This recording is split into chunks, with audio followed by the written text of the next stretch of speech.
হারুন ইবনু সাইদ আল আইলি রাদিয়াল্লাহু আনহু মুহাম্মদ ইবনু কাইস রাদিয়াল্লাহু আনহু থেকে বর্ণিত। তিনি বলেন, আমি আয়েশা রাদিয়াল্লাহু আনহুকে বলতে শুনেছি, তিনি বলেন, আমি কি তোমাদেরকে নবী সাল্লাল্লাহু আলাইহি ওয়াসাল্লাম থেকে ও আমার তরফ থেকে হাদিস বর্ণনা করে শোনাবো না? আমরা বললাম, অবশ্যই। ইমাম মুসলিম রাদিয়াল্লাহু আনহু হাজ্জাজ আল আওয়ার রাদিয়াল্লাহু আনহু থেকে শুনেছেন। জনক কুরাইশি আব্দুল্লাহ রাদিয়াল্লাহু আনহু থেকে মুহাম্মদ ইবনু কাইস ইবনু মাকরাম ইবনু মুতালিব রাদিয়াল্লাহু আনহু একদিন আমাকে বললেন, আমি কি তোমাদেরকে আমাদের পক্ষ থেকে ও আমার আম্মাজান থেকে হাদিস বর্ণনা করে শোনাবো না? রাবি আব্দুল্লাহ বলেন, আমরা ধারণা করলাম তিনি তার জননী মাকে বুঝাচ্ছেন। এরপর তিনি বললেন, আয়েশা রাদিয়াল্লাহু আনহা বলেছেন, আমি কি তোমাদের আমার পক্ষ থেকে ও রাসূলুল্লাহ সাল্লাল্লাহু আলাইহি ওয়াসাল্লাম থেকে হাদিস বর্ণনা করে শোনাবো না? আমরা বললাম, হ্যাঁ, অবশ্যই। তিনি বললেন, যখন ওই রাত আসতো যে রাতে নবী সাল্লাল্লাহু আলাইহি ওয়াসাল্লাম আমার কাছে থাকতেন, তিনি এসে তার চাদর রেখে দিতেন, জুতা খুলে পায়ের কাছে রাখতেন, পরে নিজ তহবন্দের লুঙ্গি একদিকে বিছানা বিছিয়ে কাত হয়ে শুয়ে পড়তেন। অতঃপর মাত্র কিছু সময় ততক্ষণে তিনি ধারণা করতেন যে আমি ঘুমিয়ে পড়েছি, বিশ্রাম গ্রহণ করতেন। অতঃপর উঠে ধীরে ধীরে নিজ চাদর নিতেন এবং জুতা পরিধান করতেন। পরে আস্তে আস্তে দরজা খুলে বেরিয়ে পড়তেন। অতঃপর কিছু সময় নিজকে আত্মগোপন করে রাখতেন।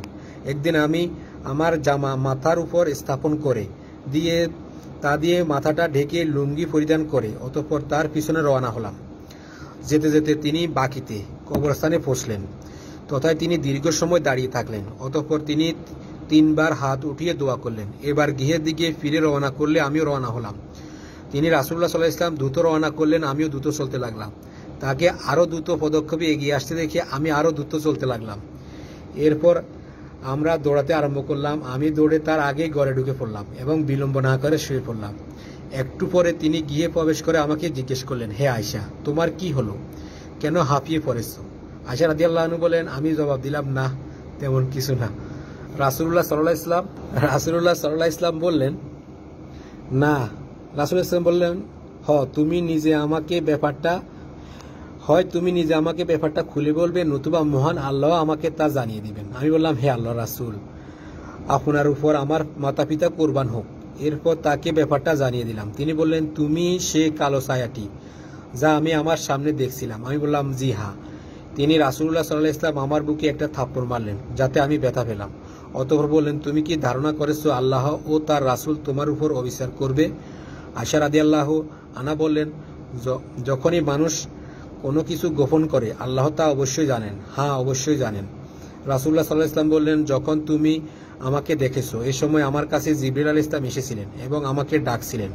অবশ্যই তা তোমার কাছে গোপন রাখা হয়েছে, আর আমিও তা গোপন রাখা বাঞ্ছনীয় মনে করে তোমার নিকট গোপন রেখেছি। যেহেতু তুমি তোমার কাপড় রেখে দিয়েছো, তাই তিনি তোমার কাছে আসেননি। তিনি তোমার কাছে আসেননি। আমি ভেবেছিলাম তুমি ঘুমিয়ে পড়েছো, তাই তোমাকে জাগানো সমীচীন মনে করিনি। আর আমি আশঙ্কা করেছিলাম যে তুমি বিহ্বল হয়ে পড়বে। এরপর জিবরাইল আলাইহিস সালাম বললেন, আপনার প্রভু আপনার প্রতি আদেশ করেছেন বাকির কবরবাসীদের নিকট গিয়ে তাদের জন্য দোয়া ইস্তিগফার করতে। আয়েশা রাদিয়াল্লাহু আনহা বলেন, আমি জিজ্ঞেস করলাম, হে আল্লাহর রাসূল, আমি তাদের জন্য কিভাবে দোয়া করব? তিনি বলেন, তুমি বলো, এই বাসস্থানের অধিবাসী ইমানদার মুসলিমদের প্রতি সালাম বর্ষিত হোক।